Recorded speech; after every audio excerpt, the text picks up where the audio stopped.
শহরে প্রতিদিনের খাদ্য তালিকায় ১-২টি ডিম থাকেই। চাহিদা অনুযায়ী দেশে ডিমের উৎপাদন বেশি থাকার বিপরীতে দামের উঠানামায় কারসাজির অভিযোগ শোনা যায়। বর্তমানে বছরে একজন মানুষের ডিমের চাহিদা ১০৪টি হলেও উৎপাদন হচ্ছে ১৩৫ থেকে ১৩৭টি। ২০১৫-১৬ অর্থ বছরে ডিম উৎপাদন হয়েছিল ১১৯১ কোটি পিস। ২০২৪-২৫ অর্থ বছরে দ্বিগুণ বেড়ে হয়েছে ২৪40 কোটি পিস। বর্তমানে দেশে প্রতিদিন গড়ে প্রায় ৪ কোটি ডিম উৎপাদন হয়।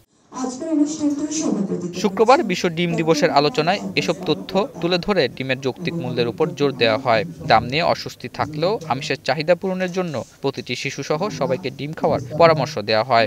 আমাদের ব্যবসা উৎপাদন করা এবং কত তাড়াতাড়ি ভোক্তার কাছে ডিমটা সঠিক গুণগত মান রেখে পৌঁছায় দেওয়া। আর যারা স্টোর করে যারা বিক্রি করে তাদেরকে অবশ্যই কন্ট্রোলে আনতে হবে। অনেকে আমরা দেশি ডিম খুঁজি এবং প্রায় ডাবল দাম দিয়ে দেশি ডিম খাই, এবং ডিমটি কিন্তু আসলে সাইজে ছোট হয়।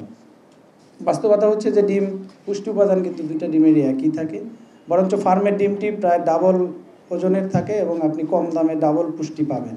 যেসব শিশুরা দিনে অন্তত একটি ডিম খেতে পারে না, তাদের জন্য প্রাইমারি স্কুল ফিডিং প্রোগ্রামে দুধের সাথে ডিমের ব্যবস্থা করতে হবে বলে জানান প্রাণী সম্পদ উপদেষ্টা।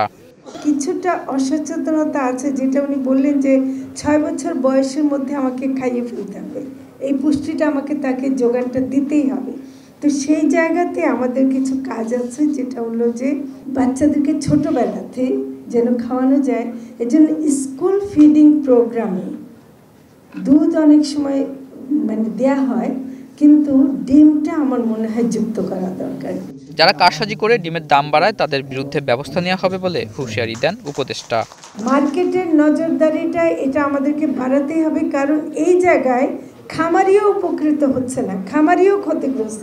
এমন যদি হতো যে খামারি বেশি দাম পাচ্ছে আর কনজিউমার বেশি দাম দিচ্ছে, তো তাহলে একটা অন্য ব্যাপার হতো। কিন্তু কনজিউমার বেশি দাম দিচ্ছে, খামারের দাম বেশি পাচ্ছে না, মাঝখানে কয়েকটা হাত কোনো না করে শুধু হাত বদল করার কারণে। এমনকি আমি এটাও শুনেছি যে কাউরান বাজারে আসার পরেও শুধু পর্যন্ত যাওয়ার মধ্যে কয়েক হাত বদল হয়ে যায়।